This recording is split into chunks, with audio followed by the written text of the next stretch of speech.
잠언 16장 25절의 말씀 보면 어떤 길은 사람 보기에 바르지만 필경은 사망의 길이다. 말씀이었죠. 하나님의 뜻을 알 수 있는 온갖 기회가 있음에도 불구하고 무지해서 과오와 죄를 범했다고 핑계할 수가 없다.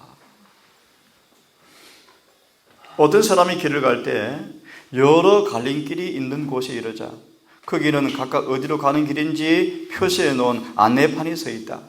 만일 그 사람이 그 안내판을 무시하고 그의 생각에 옳게 보이는 길을 택한다면 그가 아무리 진실할지라도 그는 필경 잘못된 길에 들어서 있는 자신을 발견하게 될 것이다. 그래서요, 하나님께서는 당신의 말씀을 통해서 그 말씀의 교훈을 잘 알게 하시고 그분에게 우리에게 요구하시는 말을 우리 스스로 알게 하신다. 한 율법사가 예수께 와서 말하기를 내가 무엇을 하여야 영생을 얻으리까? 라고 물었을 때 예수께서는 성경 말씀을 인용하시면서 율법에 무엇이라 기록되었느냐? 어떻게 읽었느냐? 라고 말씀하셨다. 젊은이건 늙은이를 막론하고 무식하다고 해서 하나님의 율법을 범함으로 마땅히 받아야 할 형벌에서 면제되는 것은 아니다. 아멘. 중요한 말씀이죠. 다 함께 스가랴 6장의 말씀을 스가랴 6장 12절 13절을 다시 읽습니다. 그에게 말하여 이르기를 만군의 주가 이같이 말하노라. 이름이 가진 사람을 보라. 그가 자기 처소에서 나와서 자라나서 주의 성전을 건축하리라. 13절 곧 그가 주의 성전을 건축하고 영광도 얻으며 자기 왕자에 앉아서 다스릴 것이며 또 그가 자기 왕자에 앉아서 제사장이 되리니 그 둘 사이에 화평의 논의가 있으리라. 구속의 논의가 있으리라. 구속의 경륜, 죄 사함을 통해 이루어지는 주님의 원대한 목적, 우리가 죄가 사함받을 때 어떤 일이 일어나는가, 본문을 통해서 다시 결론 짓습니다. 구속의 경륜을 의미하기를 하나님께서 뭐 하시겠다고 말씀하죠? 자기의 성전을 건축하겠다. 자신의 처소를 건축하겠다. 그래서 그 처소에서 다스리시고 제사장이 되시겠다. 라는 것이 이 본문에서 구속의 경륜이라고 말씀을 하셨습니다. 어제 우리는 구속의 경륜이 뭔가에 대한 일반적인 예언의 내용들을 보고 이해를 해보았죠. 점검을 다시 해보고 구속의 경륜이 뭔가. 하나님께 인간을 창조하신 목적은 그분의 성전이 되기 위해 창조하셨죠. 질문드립니다. 성전은 목적이 무엇입니까? 더 쉽게 말하면 그분이 거하는 집입니다. 하나님께 우리 안에 당신의 거처가 되기 위해서 우리를 창조하셨어요. 질문했습니다. 거처가 되는 조건이 무엇이죠? 다르게 말씀드리면 성소의 본질이 뭡니까? 성소의 본질. 성소의 본질, 목적이 무엇입니까? 다신간의 마음속에 율법을 가장 사랑하는 마음을 넣어주어서 우리의 마음속에 무엇을 봉하는 것이죠? 무엇을 두는 것이죠? 그분의 율법이 율법, 그분의 율법, 그분의 계명, 그분의 사랑의 품성, 그분의 거룩한 율법을 봉함하는 장소가 성소입니다. 성소. 이름하여 그분의 품성의 보관소죠. 그죠? 아멘. 다시 말합니다. 우리를 그분의 거처가 되기 위해서 지었습니다. 그래서 그분의 원손으로, 그분의 친필로 원본, 그분의 품성의 사본인 율법을 인간을 창조하실 때 우리 마음속에, 생각 속에 넣어두었습니다. 그래서 인간은 그분의 거처가 되었습니다. 그분이 거하는 집이 되었으며 성전이 되었습니다. 인간이 죄를 범하자 성전 되기를 그쳤다. 인간의 마음에 기록한 그분의 법이 깨어짐으로 그 대신 죄의 법이 기록되어짐으로 마귀의 거처가 되어버렸습니다. 구속의 경륜은 무엇인가? 다시 인간의 성소를, 인간의 거처를 그분의 거처로 회복하는 것이 구속의 경륜입니다. 어떻게 회복하는가? 그것이 보다 구속이다. 곧 죄를 사하는 것이다. 죄를 사한다 말의 의미 속에서 뭐가 다 포함되어 있다고 그랬죠? 칭의와 성화. 쉽게 말하면 과거의 제 모든 죄에서 구원할 뿐 아니라 현재의 죄의 세력에서 구원해서 우리 안에서 죄의 세력, 역량, 행동, 잔재까지라도 다 일소시켜서, 다시 말하면 죄를 완전히 제거하셔서 우리를 구원하는 구속이라고 말씀을 드렸죠.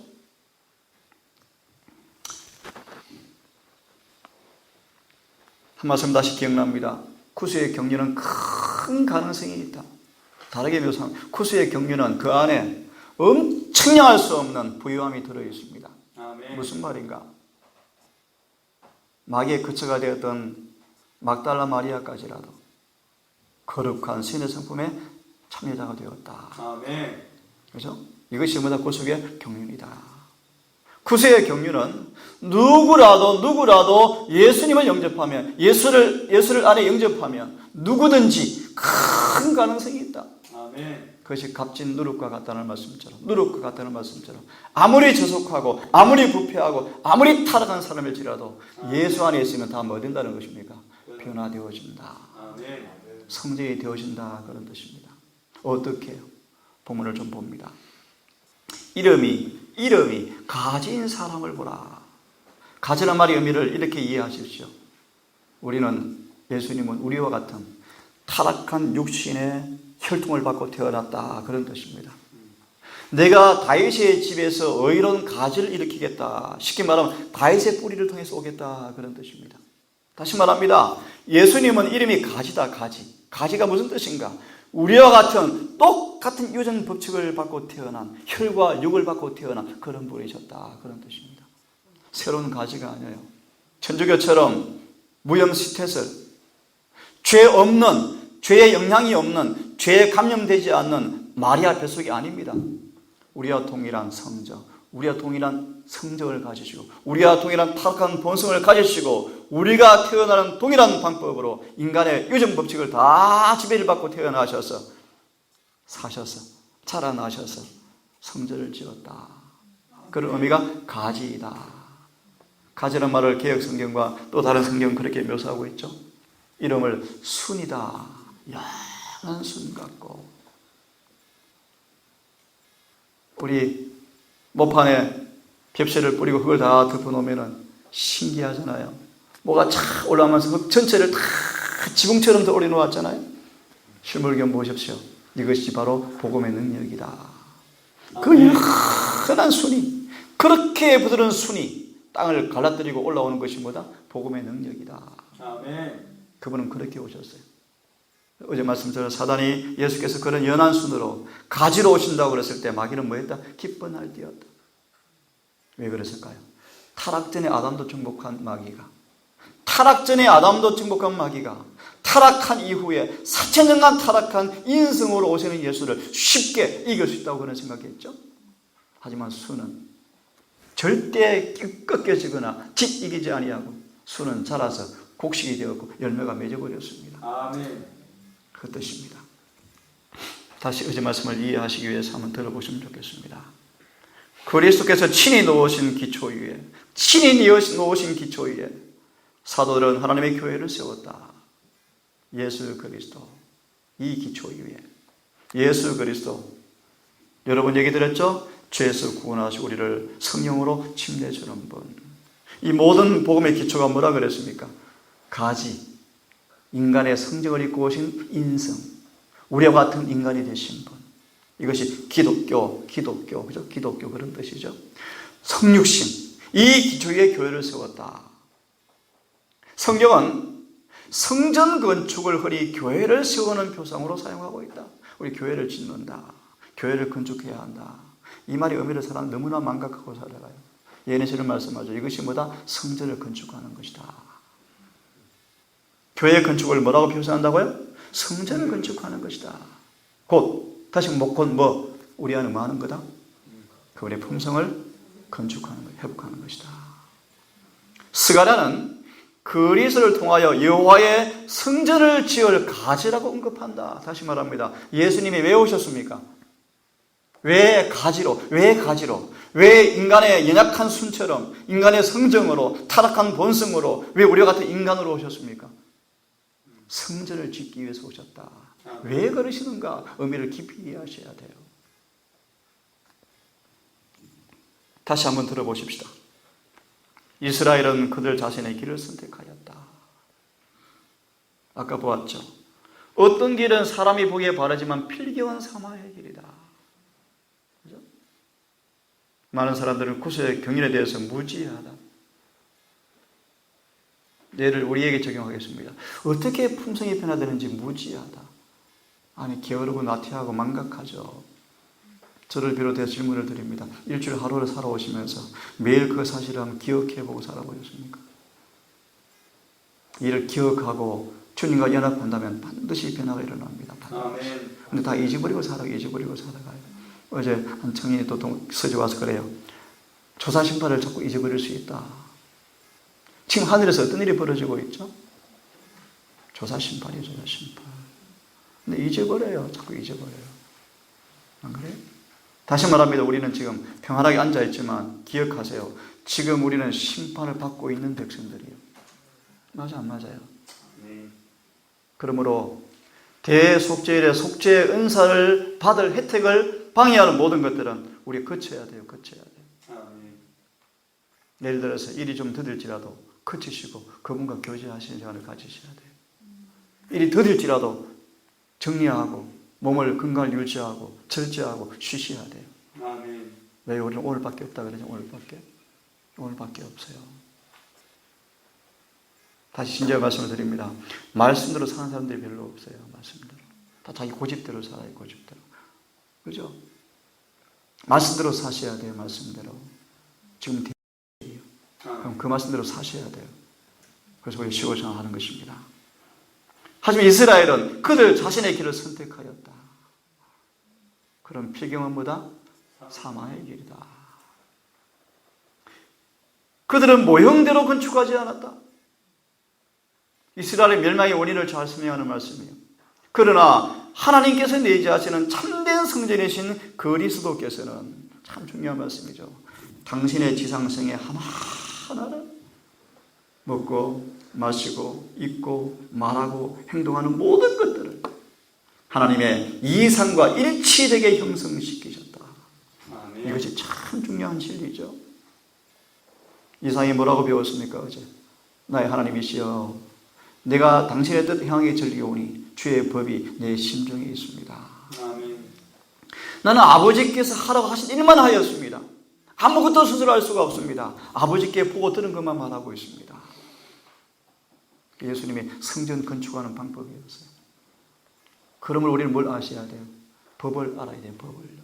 설계 도면을 아셔야 돼요. 그죠? 어떻게 지어지는지를 정확하게 내 생각대로 생각하시면 안 돼요. 성경대로 생각하세요. 성경대로. 아멘. 맞나요? 유명한 두 분이 오셔서 저를 강사로 할까 하는 조언을 듣고 오셔서 설교를 듣다가 한 분이 그런 얘기했죠.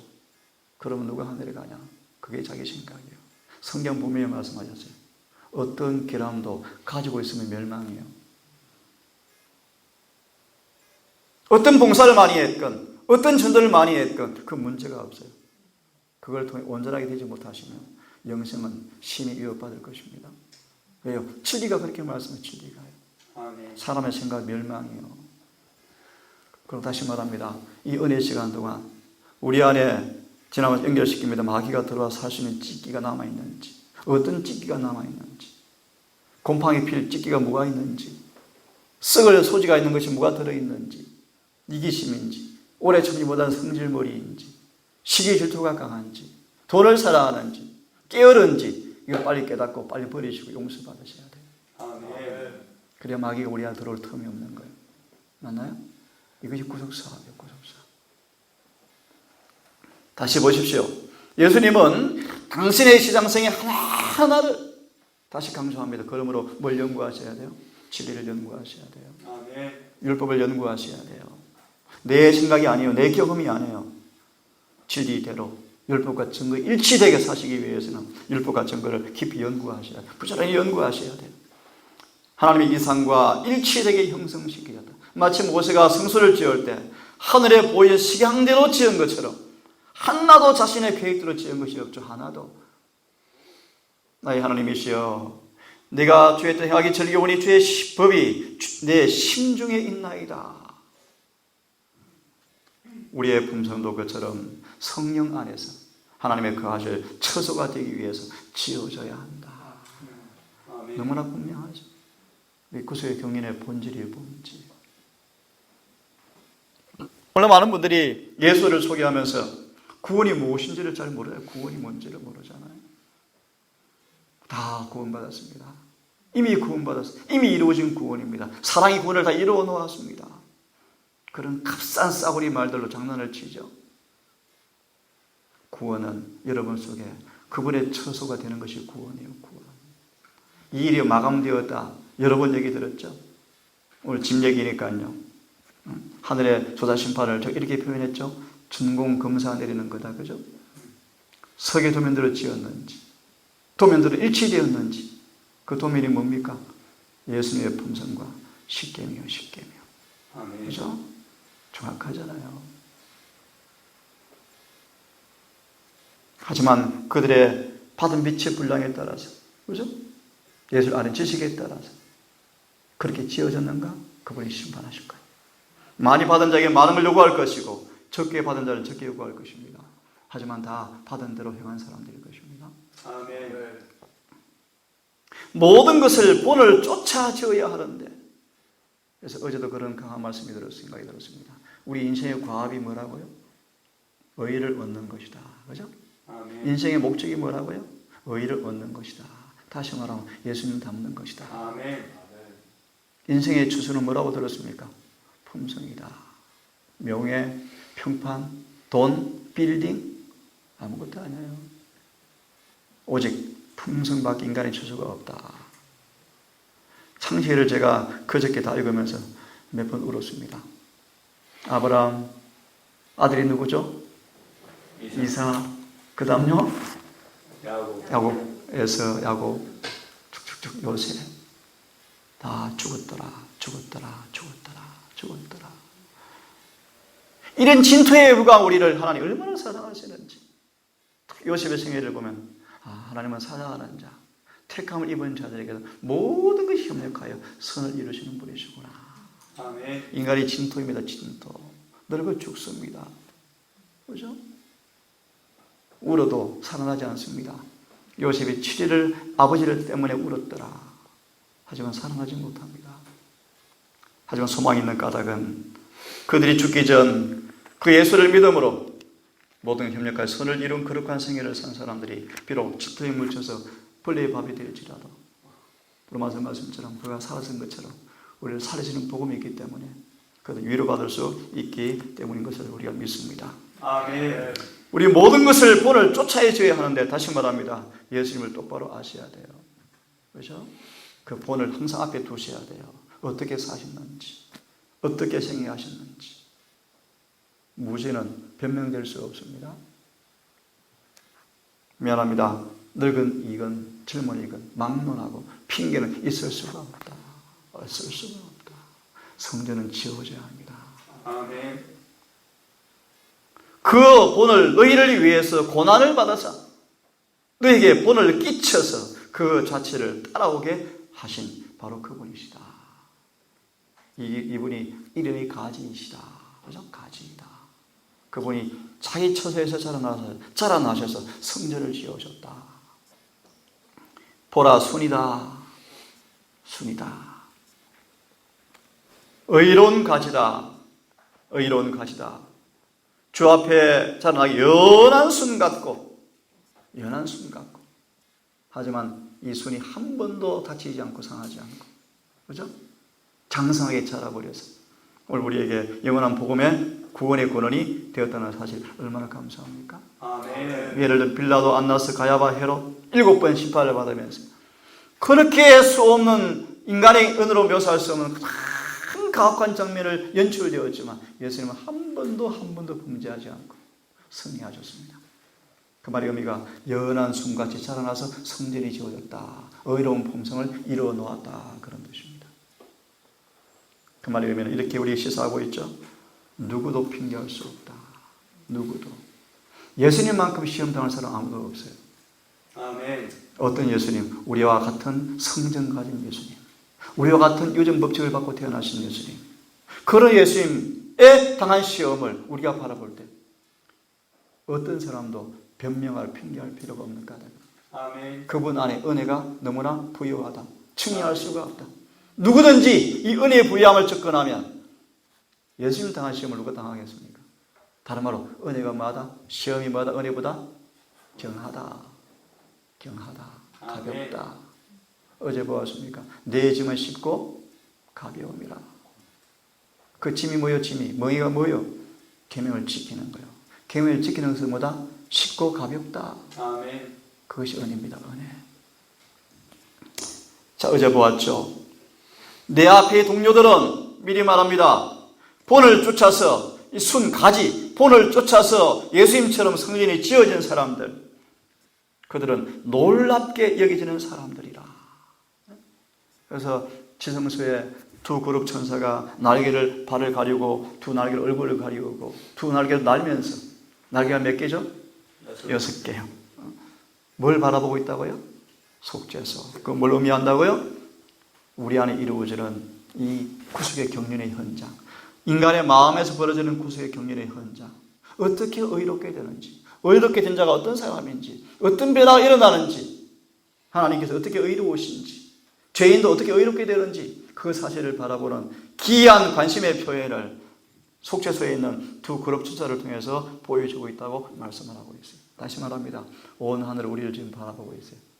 우리 안에 어떤 변화가 일어나는지, 어떻게 일어나는지 다 한결같이 예수님처럼 변하더라. 이것이 구속의 경륜입니다. 자, 다시 봅니다. 가지다, 연한 손으로 오셨단 말의 의미를 다시 봅니다. 예수께서는 4,000년간 죄로 말미암아 연약하여진 때 인생을 취하셨다. 이것이 보다 연한 순 같고, 그죠?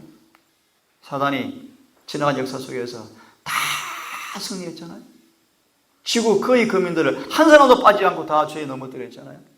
욥도 넘어졌죠. 욥도. 그런 그가 회개하고 거듭나서 승리한 사람이었죠. 이 땅 예수님 외에는 죄를 안 지은 사람 한 사람도 없어요. 하지만 예수를 통해서 죄를 이겼죠. 이제 아멘. 기억하셔야 되고요. 그런 인생으로 오셔서 아담의 모든 자녀들이 같이 유전 법칙이 끼쳐온 결과도 받으셨다. 우리 부모로부터 태어날 때 육신만 물려받습니까? 아니요. 정말 두려운 얘기요. 습관도 물려받아요. 습관도. 그죠? 취미도 물려받아요. 취미도요. 음성 표현까지 물려받아요. 행동까지 물려받아요. 정말 참 신비롭고 두려운 얘기예요. 그죠? 이러한 결과가 어떠한 것인가? 참 성경 예언이 너무 정확해요.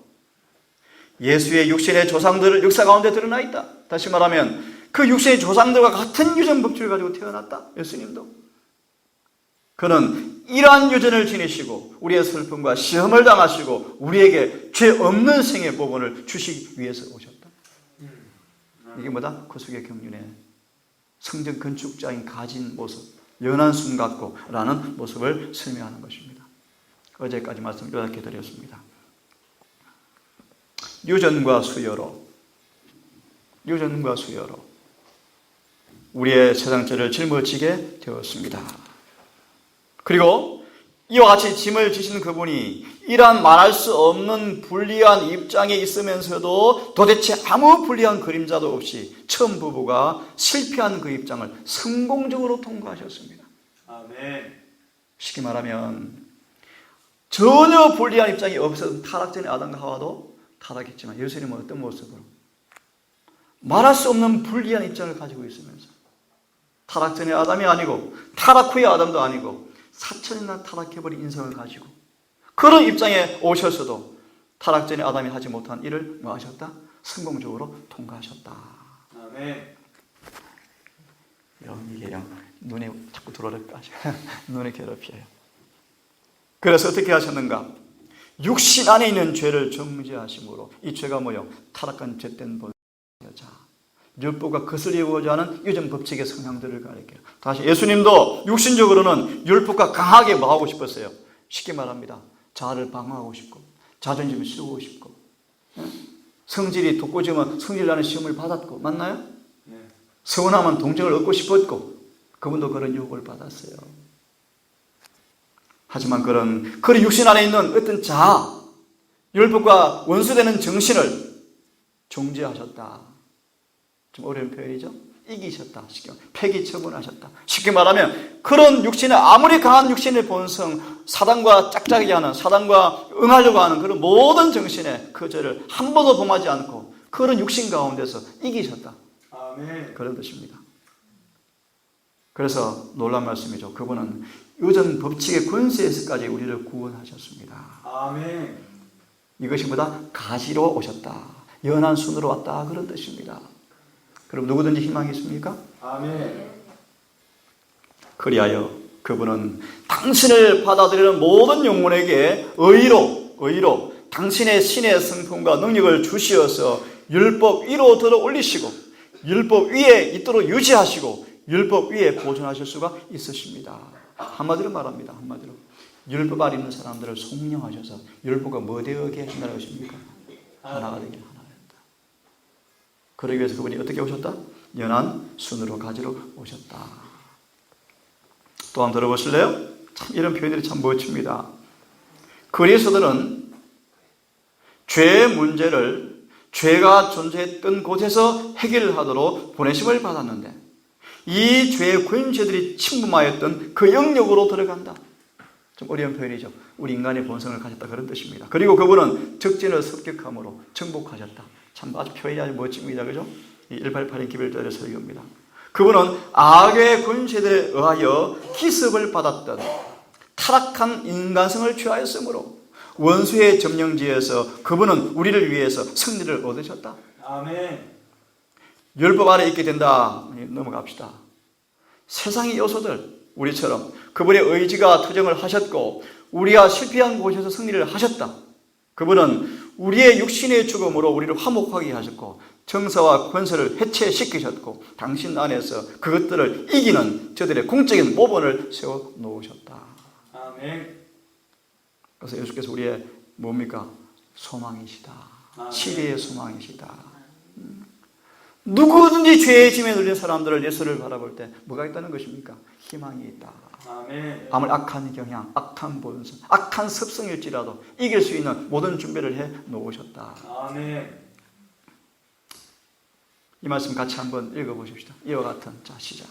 이와 같이 나타난 죄의 경향이나 혹은 나의 안에 있는 것들은 아담으로부터 나에게 이르러 온 것이며 여러분 가운데 있는 모든 것은 아담으로부터 온 것입니다. 그렇죠? 내가 태어난 천성이 그런데 어떻게? 그렇게 태어났는데 어떻게? 아무 문제 없어요. 주님께서 그 유전 법칙의 권세에서 우리를 뭐 할 수 있습니까? 구원할 수 있다. 아멘. 그러므로 시작. 그러므로 인류 안에 있는 모든 죄로 향하는 경향들은 아담으로부터 온 것이다. 하지만 예수 그리스도께서는 이러한 모든 시험들을 체험하셨으며 무슨 뜻입니까? 다 겪으셨으며 다 입으셨으며 당하셨으며 그는 시작. 그는 육신 안에 있는 모든 육체 곧 다윗에게로부터 아브라함으로부터 아담으로부터 유래된 이 모든 면에서 시험을 받으셨다. 그분의 족보는 인간으로서 그들이 살아온 여러 가지 특성들로 되어 있으며 그들 어렵지가 못하였다. 그래서 누가 있다? 머나세가 있다. 누가 있다? 기생라합도 있다. 누가 있다? 거짓말장 야곱도 있다. 대신 들어앉는 기회주의자 야곱도 있다. 이들이 바로 다 예수님의 육신의 조상이었다. 라고 말씀하시면서 이제 예수께서 바로 인류의 마지막에 육체를 따라오신 것인데 유전 법칙을 따라오신 것인데 이것이 바로 다음 절에 말씀하시는 경건의 비밀, 인간을 죄를 그치게 하는 연한 순, 가지의 모습을 잘 묘사하는 그런 말씀이십니다. 자, 이 말씀을 좀 읽어볼 마음이 있습니다. 참 중요한 말씀이에요. 왜 예수께서 그럼 여자에게서 오셨는가? 잘 들어보세요. 그것은 세상에 죄가 들어온 목덜미에서 시발점에서부터 죄의 목덜미를 붙잡아 처리하기 위해서 여자에게서 나지 않으면 안 되셨다. 죄는 누구한테 시작이 되었죠? 아담이 아니죠. 여자에게서 시작이 돼요. 여자에게서. 그죠? 그 말의 의미가 뭔가 잘 보세요. 이 말의 의미가 뭐냐면 잘 들으세요. 세상의 모든 죄, 세상에서 죄가 시작할 때부터 마칠 때까지 있었던 모든 죄를 다 짊어지셨다. 아멘. 너무너무 중요한 말씀이에요. 본래의 죄와 우리가 범할 때의 죄와 잠재적인 죄와 행한 죄와 짓지 않은 유전적인 죄와 범한 죄 모두를 다 짊어지셨다. 너무 놀라운 말씀이에요. 예를 들면 그렇습니다. 원죄 있건 없건 상관없어요. 설령 있다 할지라도 문제없어요. 그것까지 주님 뭐 하셨다? 짊어지셨다. 아멘. 얼마나 멋져요. 그죠? 얼마나 깨끗해요. 이해됐습니까? 아멘. 시작할 때부터 마칠 때까지 본래의 죄, 우리가 범했을 때 잠재적인 죄, 행하는 죄, 짓지 않은 죄, 유전적인 죄, 범한 죄 모두를 다 짊어지셨다. 아멘. 이렇게 할 때 비로소 우리의 모두의 허물을 짊어지는 것이 가능할 수가 있었다. 그래서 그분이 뭐로 오셨다? 연한 가지로 오셨다. 연한 순으로 오셨다.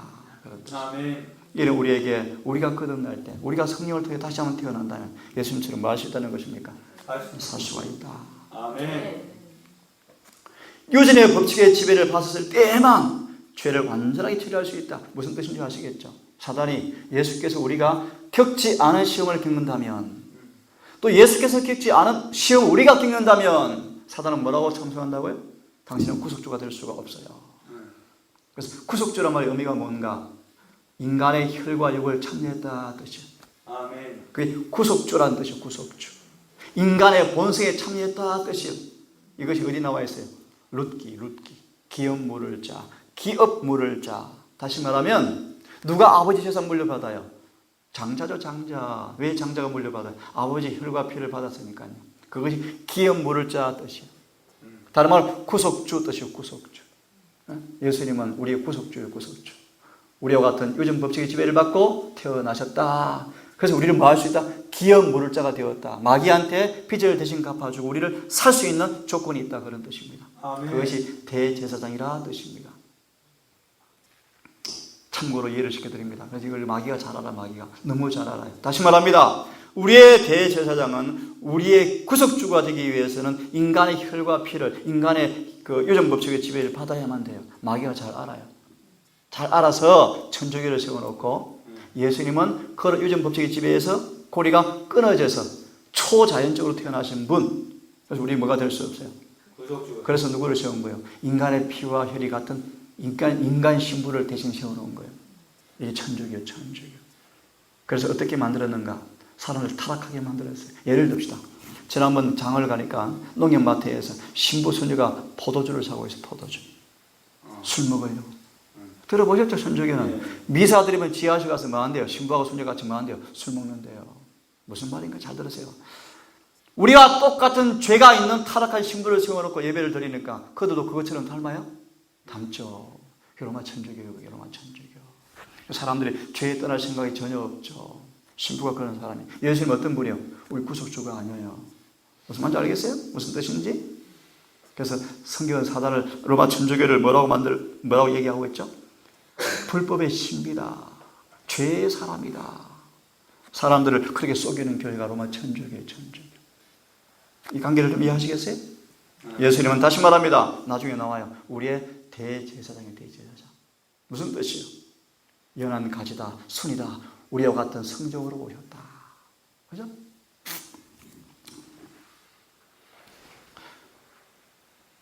그러나 그 이상으로 모든 사람에게 선조로부터 물려받은 잠재적인 죄성이 있다. 죄성이 있다. 이걸 물려받고 태어나는 거예요. 죄성이 있다. 부모가 아주 엄난한 분이라면 자녀가 그런 기질을 받고 태어난대요. 부모가 까불고 놀기 좋아하는 애들은 아이가 그렇게 태어난대요. 아이들이 뭘 좋아하는가 보면 심히 걱정이 돼요. 미래가 보여요. 뭘 좋아하고 있는지, 뭘 가지고 놀기를 좋아하는지. 부모들이 유익 있게, 주의 있게 아이들을 가르쳐야 돼요. 아멘. 그대 손에 그런 것 대신에 좋은 걸 좀 지어줘야 돼, 좋은 것을. 근데 품질이 꼴지어져 가고 있어요. 근데 부모들이 무감 깎고 무방비고 깨어르고 나태하죠. 도대체 어떻게 하려고. 줄 것이 확실한데. 아이들이 뭘 좋아하는지 그것이 품성의 표현이래요. 품성의 표현. 너무너무 중요한 내용이에요. 아직 죄의 행위로 나타나지는 않았지만 이것이 뭐다? 죄성이다. 언제든지 기회가 주어지면 실제로 죄를 짓는 행위로 나타나게 될 것이다. 이 사실을 설명한 것이 시편 51편이다. 내가 모태 죄 중에서 잉태했다 그런 뜻이요. 근데 이것을 오늘 교회에서는 뭐라고 이해하죠? 원죄다. 원죄다. 그죠? 그건 아니에요. 그런 뜻이 아니에요. 다시 말하면 우리의 마음이 새롭게 재창조받지 않고서는 행위를 절대 개선한다 할지라도 우리는 어렵게 될 수 없다는 거예요. 그죠? 우리 마음 샘 자체가 거룩하게 재창조되어야만 돼요. 그런 의미를 이해하는 말씀이 51편이에요. 이 말씀을 읽고 아침 마무리합니다. 그가 뭐했다? 자라났다. 의로운 가지로 오셔서 연한 손으로 오셔서 우리와 같은 동일한 법칙을 따라서 자라나셨다. 오늘날 사람들 교회가 부흥해야 한다. 그죠? 그래서 요즘 우리 교회가 두 교회 교회전함에 나왔어요. 천명성도, 천명선교사. 참 이름이 휘황찬란하지만 단은 큰데 그런 일은 영원히 없을 거예요.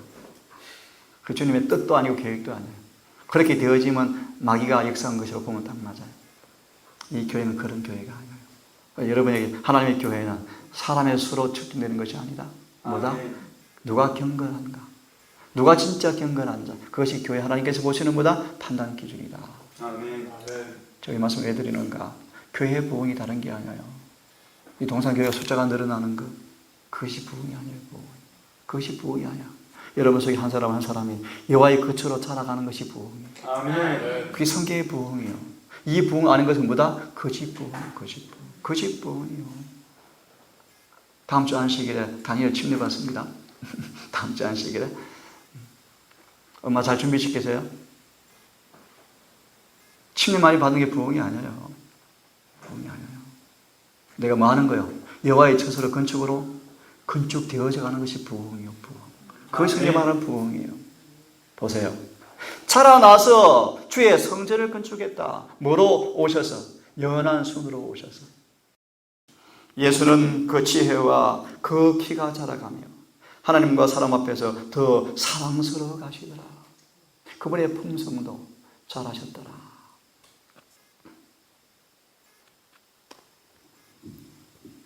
그의 초기 생애 기록은 참으로 간단하다.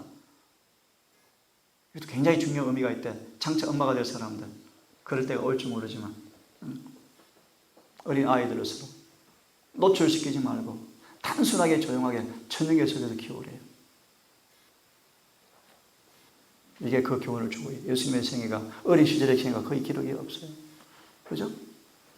간단해요. 간단. 자, 일단 됐습니다. 아이가 자라며 강하고 지혜가 충족하고 하나님의 은혜가 거기에 있더라.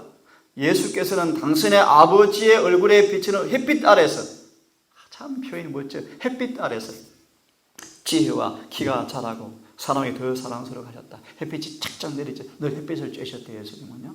햇빛.